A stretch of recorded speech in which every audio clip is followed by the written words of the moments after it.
How long have you been with this organization, and what's your position? I am the president of Massachusetts Citizens for Life, and I was elected in June of 2019. Awesome.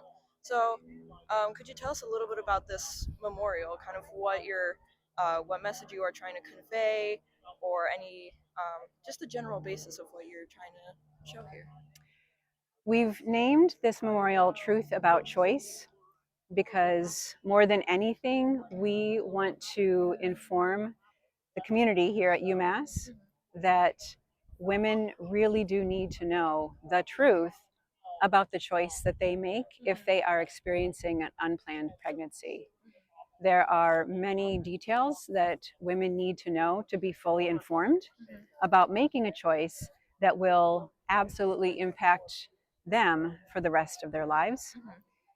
We know that oftentimes women don't hear the truth about choice, whether it's related to fetal development and just how developed a baby is at 12 or 16 weeks. We know that women aren't often shown an ultrasound, so aren't able to hear their baby's heartbeat, let alone see their baby moving around.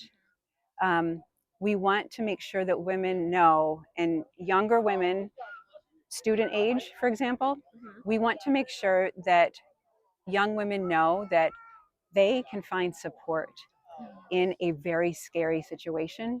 They don't have to choose abortion. The culture steers young women into abortion. The culture tells women to shout their abortion. The truth is, not every woman wants an abortion. So we want to make sure that she knows that we will provide her with the support. We, meaning the pro-life movement, whether at pregnancy resource centers or through adoption agencies. She has what it takes to choose life and deliver a baby, if that's the choice that she wants to make. We want no woman to feel pressured into having an abortion that she's going to later regret. We don't want women to carry pain with them throughout their lives. And we believe, and the numbers prove it, that too many women are having abortions that they don't want. In 2023, an organization called the Charlotte Lozier Institute did a research study. And that study indicated that more than 70% of women admitted that had one person stood by them during a crisis pregnancy, had one person offered support, had one person said, "We got you, you can do this, I'll walk with you," that woman wouldn't have chosen to have an abortion. So if women, more than 70% of women are having abortions that they don't actually want or even believe in, then our culture has a problem. But we never talk about that aspect of choice. So this event is made with the hope that we have conversations about choice and that women start to learn the truth about choice. And not only women, but men too. So you'll get shots of the display and the different ages of the babies. But what's not on display and what we can't represent here are the men and women who have lost children to abortions, whether through coercion, through really tough situations, or whether they didn't realize that a 12-week-old fetus is essentially a fully formed human being on a very small level. So we're just trying to inform people and get people talking in hopes that women make different decisions for their own best interest going forward. Sure.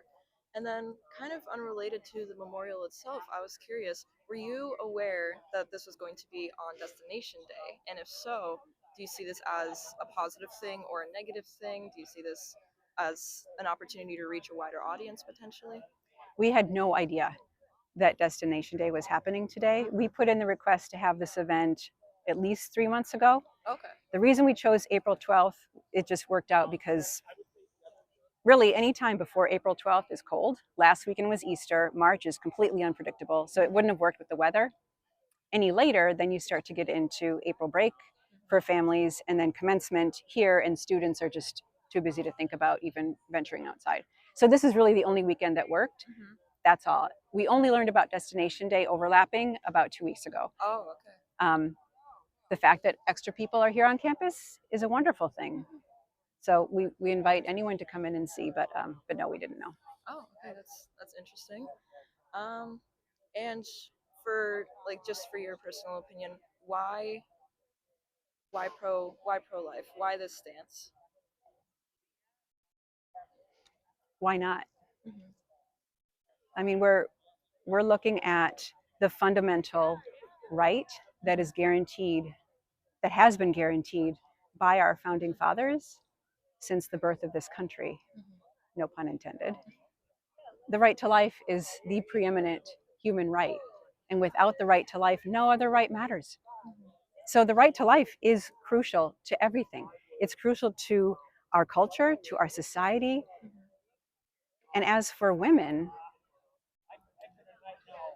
life and bringing new life is just about the best thing that a woman will ever do. A woman can have a really stunning career. A woman can pretty much do anything from teacher to astronaut. But I think any woman who has had a child will tell you that that's something that you don't want to miss out on. And if you're in a really scary situation, you need extra support to get you through that situation. But I don't think that anyone who sees this is going to dispute the fact that women are incredibly strong. Yeah. Women can absolutely do anything, and with support that they can obtain, cost-free support, they can soar, and they can be the best version of themselves and live a life that is regret-free, full of love that they have received and love that they can give back again. And that's what makes a strong society. Yeah, I completely understand where you are coming from, and just I realize I kind of asked you about this previously, but just some more details on it. Why a memorial as opposed to a protest?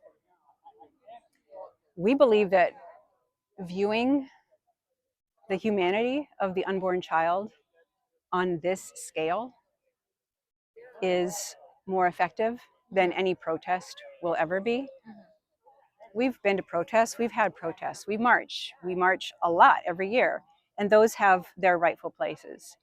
But when you see the number 49,450, and then you see a visual of that number, the issue becomes a little bit more real and relevant. And we hope that it actually sparks more conversations, or at minimum, we hope that it sparks a thought process that might shift someone's viewpoint.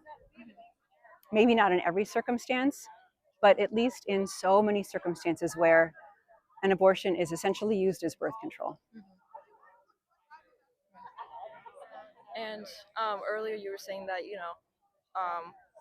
we want women to be aware of all the details when they are making this choice. Would you be able to give an example or two of some of those details that maybe women should be really aware about?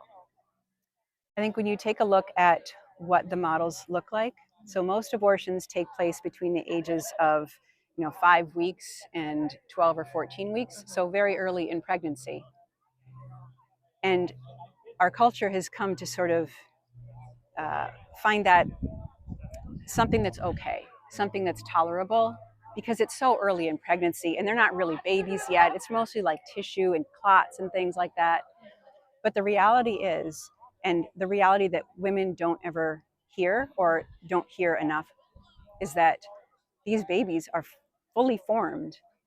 And you can see that here via the models that are medically accurate, that are used by doctors' offices or pregnancy centers or schools for educational purposes. They're human beings, albeit on a very small level, but that doesn't change the fact that they are just as valuable as you or as any viewer watching this. They're smaller and they're totally vulnerable, which makes their lives worthy of our protection and our discomfort in speaking up for them, even when it's really uncomfortable, even when there's opposition.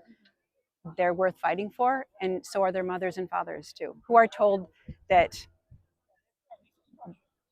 you know, human life is disposable, and that's not the truth. Human life shouldn't be disposable.